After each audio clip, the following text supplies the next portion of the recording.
Laidą pristato Salimo, didžiausios žūklės parduotuvės Lietuvoje. Salimo, žvejok su malonumu.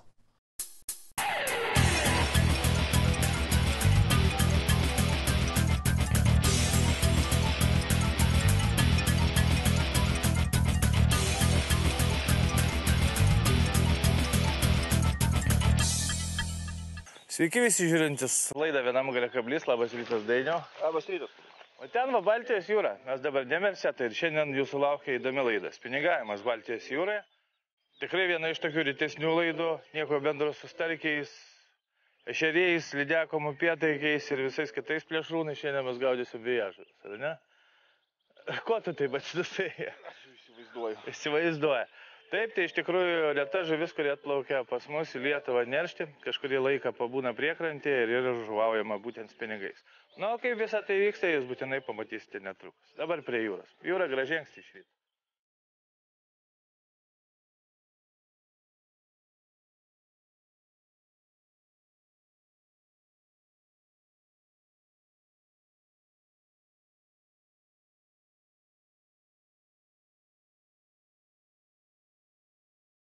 Vėjažuvės gaudamas blizgėmis, kaip nebūtų keista. Aišku, yra variantas gaudyti Palangoj nuo tilto, pavyzdžiui, plūdinę meškerę su krevete. Ten visi gaudo. Nu taip, tu palangiški su savo patirtimi. Bet ten kolūkis visą laiką. Ten tikras kolūkis ir krūvinas tiltas ir aš negaliu į tai žiūrėti. O čia yra sportas, pinigavimas, ieškojimas. O tokie masalai ryškus, pakankamai ryškus. Ieškojimas teisingos spalvos, vėlgi čia dirba. Nėra taip, kad ateisi, užmėsi beleką ir pagausi. Taip nebūna. Tai va dėl to turim pačių vairiausių blizgių, toj kabinamės ir brenda. Nu viskas, einam ieškoti. Dabar mes ieškosim. Dainis eis ten, aš eisiu ten, kur pamatysim vėjažuves per poliaroidus, kurios ten įmalasi, kažką tai veikia, ten mes ir bandysim jas pagauti. Jeigu rasim, tai aišku, sueisim į krūvą, bet dabar kol kas dar paieška, nes paviršius nerodo, kur yra žuvis visiškai. Vadinasi, reikia mėtymo būdu žiūrėti, ar vejasi vėjažuvė ar ne. Nu, žodžiu, apie techniką vėliau. Viso gero. Vis dėlto į Baltijos jūrą brendant mes rekomenduojame dėvėti britkelnes.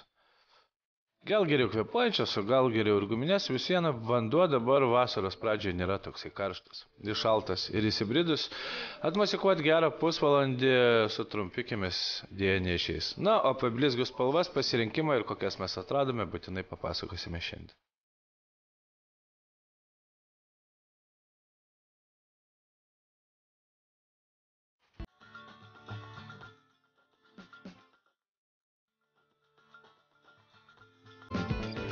Kol kas nulinis rezultatas, nes nesimato ne vienos vėjažuvės, kad jos vaikščiotų. Iš tikrųjų, jos kai vaikšto, matosi paviršių duodas. Bandysim keisti vietas, aišku, ieškoti kol kas rasti Baltijos jūroje vėjažuvę, kai yra toksai plotas. Čia gali, mėtyti visas 1000 pasaulio šalių ir nežinau, kas bus. Aš galvoju, kad reikia, kad dar prašiltų šiek tiek. Vanduo šiek tiek sušils, gal jis yra kur nors toliau ir ateis prie krantų. Sutikome meškeriotoją, kuris irgi tik dabar pirmą kartą brenda. Žiūrėsim, kaip jam seksis. O šiaip reikia visą laiką stebėti ir kitus meškeriotojus. Jeigu jie kažką tai pagauna, žaidynėse toje vietoje orientaciniai gali stovėti vėjažuvės ir bandyti jas gaudyti.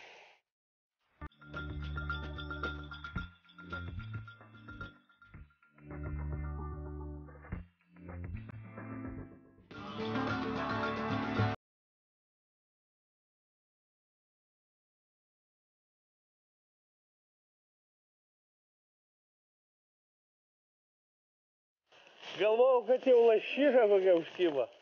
Ir šiaip labai įdomi žuvis, nes labai gerai priešina.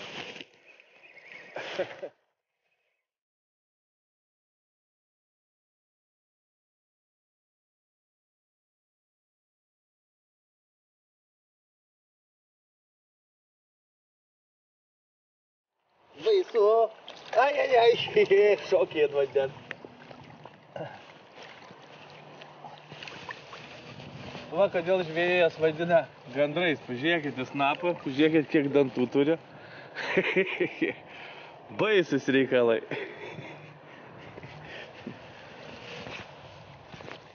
Gandras snapės. Nu va, tokia keista žuvis, dėl kurio mes čia šiandien atvažiavom. Tikrai labai keista. bet labai įdomi. Štai mes ją paleidžiam. Kulinarinės savybės jos nekokios, bet įdomus daiktas. Ir jisai visada pradžiugina. Aišku, ne vien vėjažuvės kimba Baltijos jūroje. Dabar galima gaudyti pačias įvairiausias žuvis, lygiai taip pačias plekšnes nuo kranto. Dabar jų metas žvejojant surf tipo meškerėmis, naudojant žuvelės porciją arba krevetę. Tačiau štai Dainiaus užkirsta žuvis mums kelia šiek tiek abejonių. Tai ne vėjažuvė, nes jos įėjimas pakankamai sunkus. Pažiūrėkite išlinkusį spiningą ir Dainiaus kovą su žuvimi. Galų gale paviršiuje pasirodo kažkas tai ruda, visiškai nieko panašaus į vėjažuvę šokio nuo degos. Ir tai pasirodo uotas. Nieko nuostabaus. Uotai kartais pakyla ir čiumpa blizgę, tai rodyta ne per vienas varžybas, ypatingai Baltic Challenge. Kuriuose iš tikrųjų uota papuola. Nu, aš suprantu, kad aš tie vėjažuvę pagaut, nes aš jų išėjau gaudyt, bet prie ko uotas dabar? Kokia graži žuvis, nerealiai. Bet gražuoliai. Ir kovoja, mačiau su tai ten. Daug kiek smarvės turi. Jo. Nu va, jūra mus pradeda džiuginti. Iš tikrųjų, ypatingai tokiom žuvim nerealiom. Spinigavimas jūrai iš tikrųjų yra kažkas tai tokio mistiško ir stebuklingo. Nu gerai, mes žvejojam iš valčių, upėse braidžiam, dar kažką tai gaudom, o čia visą laiką netikėtumas va toks va. Ir aš dabar noriu į uotą, man nebeįdomu vėjažuvės. Bet pažiūrėk. Grožis, leisk. Ja! Super. Šiaip žvejyba Baltijos jūroje įsibridus pakankamai linksma ir ne tik apie vėjažuves. Išties, Baltijoje nuo krantų meškeriotojai gaudo ir lašišas, tai automatiškai vyksta kur kas anksčiau, dažniausiai tai kovo mėnesį, balandžio mėnesį, tačiau mes niekaip neprisirišame jų žvejoti, o štai šių žuvų, kurios yra pakankamai agresyvos, šoklios, kurios atplaukia prie Baltijos krantų ir štai taip labai gražiai šoka nuo degų, visada žvejoti jas įdomu. Iš ties vėjažuvė arba galų gale jos pusiau tarptautinis pavadinimas yra sarganas, žinoma ne tik Baltijos jūroje, jos kimba daugelį, kur didesnės, kur mažesnės, taip pačioje Juodojoje, Viduržemio jūrose, vandenynuose, bet Baltijoje jos būtent šiuo metu laiku atplaukia prie krantų ir ruošiasi nerštui. Jeigu giliau pažiūrėti, tai dažniausiai Baltijoje tuo pačiu metu prie krantų plaukioja nedidelės žuvelės, vadinamieji tobiai, ir jomis maitinasi vėjažuvės. Idėja šių žuvų valgyti viską, kas jiems papuola ir įsineršti ant priekrantės žalių, akmenų arba įvairiausių molų. Dėl to jų kibimas nebūna labai ilgas, praktiškai gal ir mėnesį, netgi nedaugiau. Tačiau jie žvejoti įdomu. Na, o jeigu kalbėti apie blizges, tai kaip supratote, vis dėlto reikėtų karts nuo karto pakeisti blizgės spalvą. Ir tai daugiau priklauso turbūt ne nuo vėjažuvės norų, monų, o nuo saulės apšvietimo. Mes esame įsitikinę, kad pavyzdžiui, jeigu labai ryškiai šviečia saulė, tai puikiai dirba ir varinės spalvos blizgės, ir turinčios įvairius padažymus, šiek tiek tamsesnės blizgės, ypatingai jeigu skaidrus vanduo. Jeigu vanduo drumstas ir saulė kažkur slepiasi už debesų, galima naudoti ir tiesiog baltas sidabrinės blizgės. Kibimas visada bus ir, manau, vėjažuvė netokia išranki. Metimai jūrai turi būti labai tolimi. Aišku, jeigu vėjažuvės ateis arčiau kranto, tai bus, kai jos pradės neršti, tai galima vos ne nuo kranto gaudyti. Bet dabar, kai jų tik pati pradžia, tai ir įsibridimas labai tolimas ir metimai iš visos marvės, kiek turi. Ir aišku, po tokių metimų rankytės atjungia, atgaudai pusę valandos, eini ant kranto pailsėti. Ir aišku, pasišildyti, nes dar vanduo nėra toks šiltas ir kai kurios vietos čia įsibridus šalo taip jau vyriškai.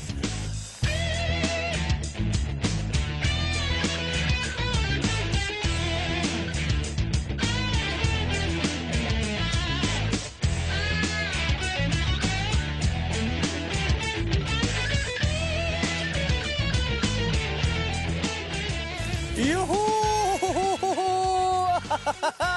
Yeah! Pabėgo! Bet užtat jausmas buvo geras.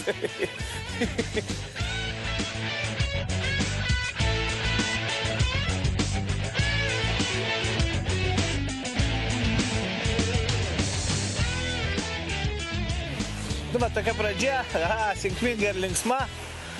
Žuvis linksmas. Šakinėja kaip barakūdas, kaip kokias lašišas, bet smagu. Va, ir dabar, aišku, kol mes šildomės vėl, apie masalus. Šiandien mes naudojamės Lucky John'o, Kroko, Maybe ir Laurie Janseno piligrimais. Iš tikrųjų, kodėl? Todėl, kad Lucky John'as iš principo įdomus, nes jis pradėjo gaminti ir blizgės. Ir va, būtent tokios pačios įvairiausios spalvų gamos, žinoma, tinka vėjažuviam. Čia niekada negali žinoti, kokią spalvą jin gali imti būtent tą dieną. Viskas priklauso nuo apšvietimo, nuo vandens skaidrumo. Kartais reikia va, tokių labai ryškių ir dažytų blizgių, iš tikrųjų. Ir būna taip, kad va, viena pusė juoda neblizganti, kita ryški ir su šitokia spalva esu tikrai nemažai pagavęs. Tai tokia idėja. Jeigu reikia nedažyto, aišku, ieškom kažką natūralaus, bet va, Kroko spūnai jie labai įdomus, nes turi pačių įvairiausių atspalvių, paraižymų ir kas man patinka, netgi specialių tokių pažymėjimų, kurie atspindi ultravioletinius spindulius ir po vandeniu tampa dar įdomesnės. Jeigu kalbėti apie svorius, tai mes žvejojom nuo 18 iki 28 gramų. Vėlgi viskas priklauso nuo jūsų koto ir nuo valo storumo. Vienas gali 28 gramus mesti šalia, nes gali būti per daug storas valas, trumpas kotas, kitas gali 18 gramų mesti už jį 3 kartus toliau. Idėja kokia, kaip matėte, žvejyba nėra sudėtinga, tiesiog vedi masalą ir gauni gerą, realų smūgį. Tokį iš toli, kai duoda, tai atrodo kaip lašiša. Kas yra svarbu, pažiūrėkit, kaip mes paruošiam kabliukus. Jeigu blizgė pakuotė yra su standartiniu kabliuku, tai žvejojant vėjažuvės, kadangi yra ilgas snapas, jinai kerta, kartais praslysta per blizgę, jai reikia būtinai grandinėlės arba atvado vadinamojo, kad kabliukas būtų daug toliau nuo kūno.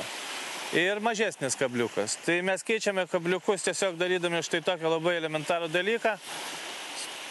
Vietoj trišokio uždėdami suktuką su spinelė ir prie spinelės kabindami mažą 10-12 numerio trišokiuką. Ir būtent, kai yra toksai atitraukimas, kaip jau sakiau, vėjažuvė dažnai kerta į blizgę, į trišokį vieną neusikerta, o čia grandinėlė praslysta ir jai gražiai į snapo kraštą įsimuša. Tai va, atkreipkite dėmesį. Aišku, dar yra ir Laurie Janseno, čia jau Danai, piligrimas. Bet jau tokios blizgės iš principo skirtos jos griežtai arba salačiams, arba vėjažuvėms, arba šlakiams jūroje. Labai siauros, ilgos, turi mažą darbą. Tuo tarpu Krokos spūnus arba Maybe jūs galite lygiai taip pat gražiai naudoti ir upėse, šlakių, lašišų žvejyboje, galite lygiai taip pat naudoti ir stovinčiam vandenyje, jeigu gaudote lydekas, jos pakankamai universalios, o spalvų gama, aišku, yra labai gerai. Taip kad taip trumpai apie masalus, susitiksim po pertraukos.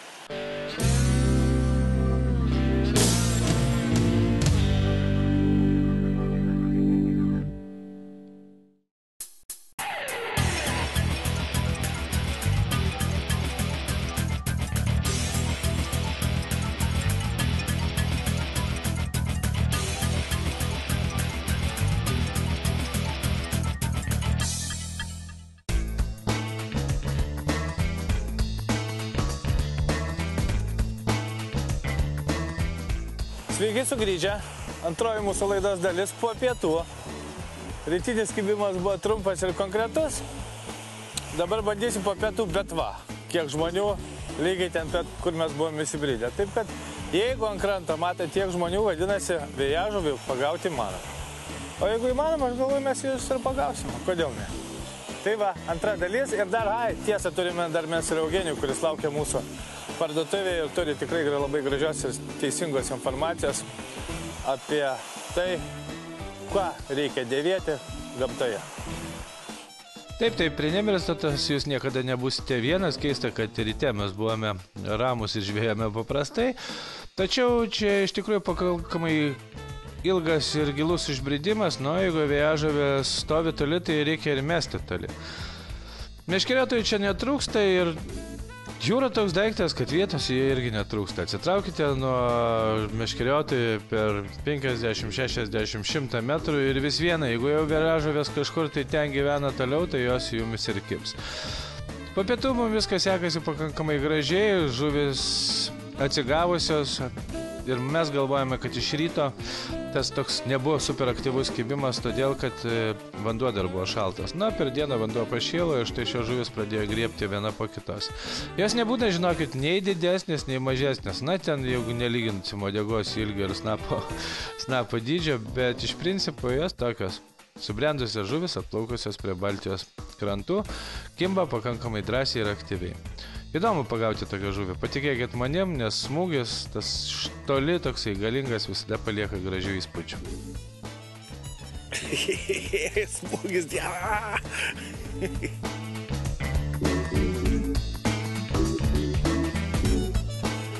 Žuvėkas!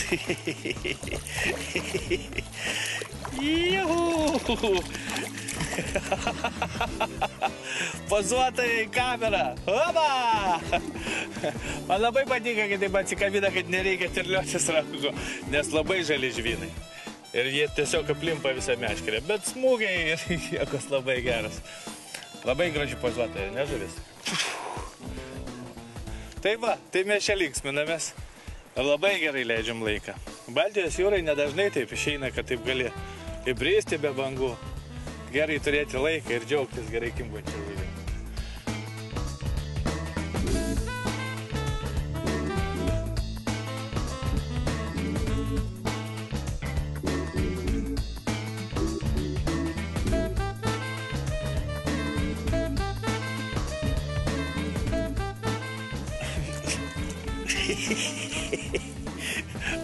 Baisus reikalai, baisi žuvis, su baisiu snapu, aš bijau ten pirštus kišti. Ai, įsižiūrės. Apa. Varyk namo. Šitą gražią natą mes grįžtame pas Eugenijų ir pasižiūrime, ką jisai pasakoja apie tai, kaip reikia gerai laipinti į kalnus, eiti žvejybą ir keliauti ir žygati.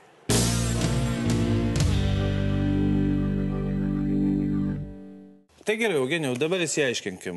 Keliautojo, žmogaus leidžiančio daug laiko gamtoje, meškeriotojo batas kitoks. Kodėl jis kitoks? Visų pirma, dėl poreikių. Tai yra, turi būti patogu, turi ilgą laiką vaikštant nepavargti koją. Tai yra, pado struktūra turi neslidinėti įvairių paviršių, kas yra saugumo sumetimais labai svarbu. Taipogi turi kvėpuoti. Ir aišku, mums ypatingai meškeriotojams svarbu, kad nepraleistų vandens. Ir sakykime, mes su tavim jau seniai dėvėm tos akų batus, mano namie turbūt kitų batų jau beliko keli procentai tik tai, nes ir žiemą, ir vasarą. Ir į restoraną. Yra modelis, beje, kurį galima. Bet šiandien pristatysim visiškai naują modelį, vadinasi Mio Surround. Šitas batas yra unikalus dėl to, kad turi naują visiškai Gore-Tex Surround technologiją, kuri pasireiškia tuo, kad tarpe pado ir viršaus yra toksai vadinamas oro tarpas, per kurį papildomai praeina oras ir reiškia, tas kvėpavimas vyksta ne tik iš viršaus, kaip įprastose Gore-Tex batuose, bet dar ir per apačią. Ir jie deklaruoja, kad tai padidina bato kvėpavimą apie 30%. Žodžiu, kojinės nesmirdės. 30% mažiau. Supratau. Negu įprastas Gore-Texas. O Gore-Texas tai iš tikrųjų apsaugo nuo vandens, ką aš sakiau, bet ne visada jisai gerai kvėpuoja. Šiuo atveju tai papildomas kvėpavimas, taipogi bato struktūra yra tokia, kad viršus padarytas iš tinkliuko ir apačioje yra papildoma porėta medžiaga, kas vėlgi padidina kvėpavimą. Prieki yra apsauga ne guminė, o specialaus tokio lydinio, kuris yra lengvesnis už gumą, vėlgi palengvina batą. Ir taipogi daug atsparesnis įbrėžimam ir smūgiam, nusitrinimam negu guma.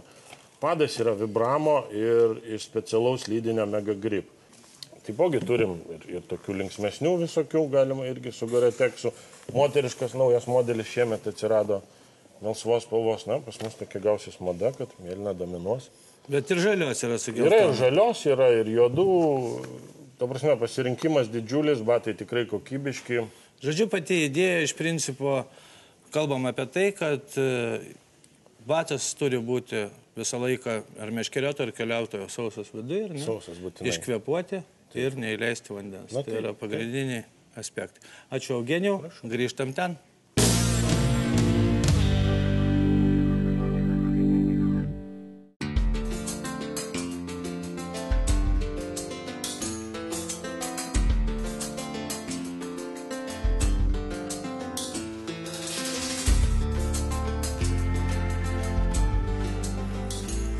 Po Eugenijaus kalbų norisi dar pagauti vieną žuvį, paskutinį kartą pamatyti vėjažuvės šokį vandenį ir atsisveikinti su jumis. Realiai, žvejyba iš tikrųjų žiauriai paprasta.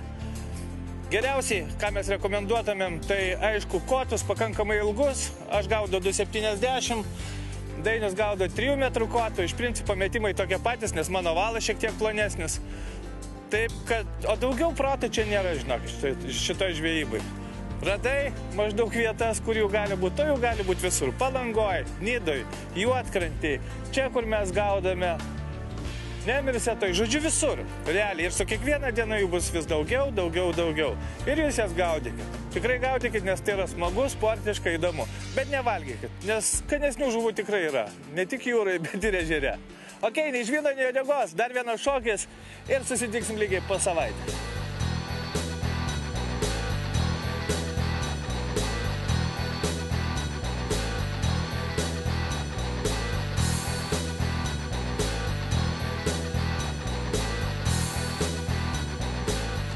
Šokė ant uodegos!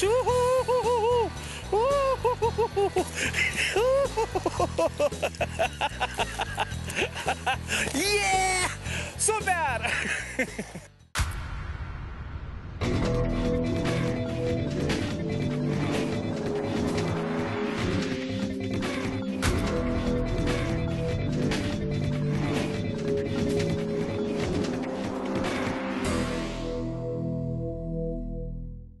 Laidą pristato Salmo, didžiausios žūklės parduotuvės Lietuvoje.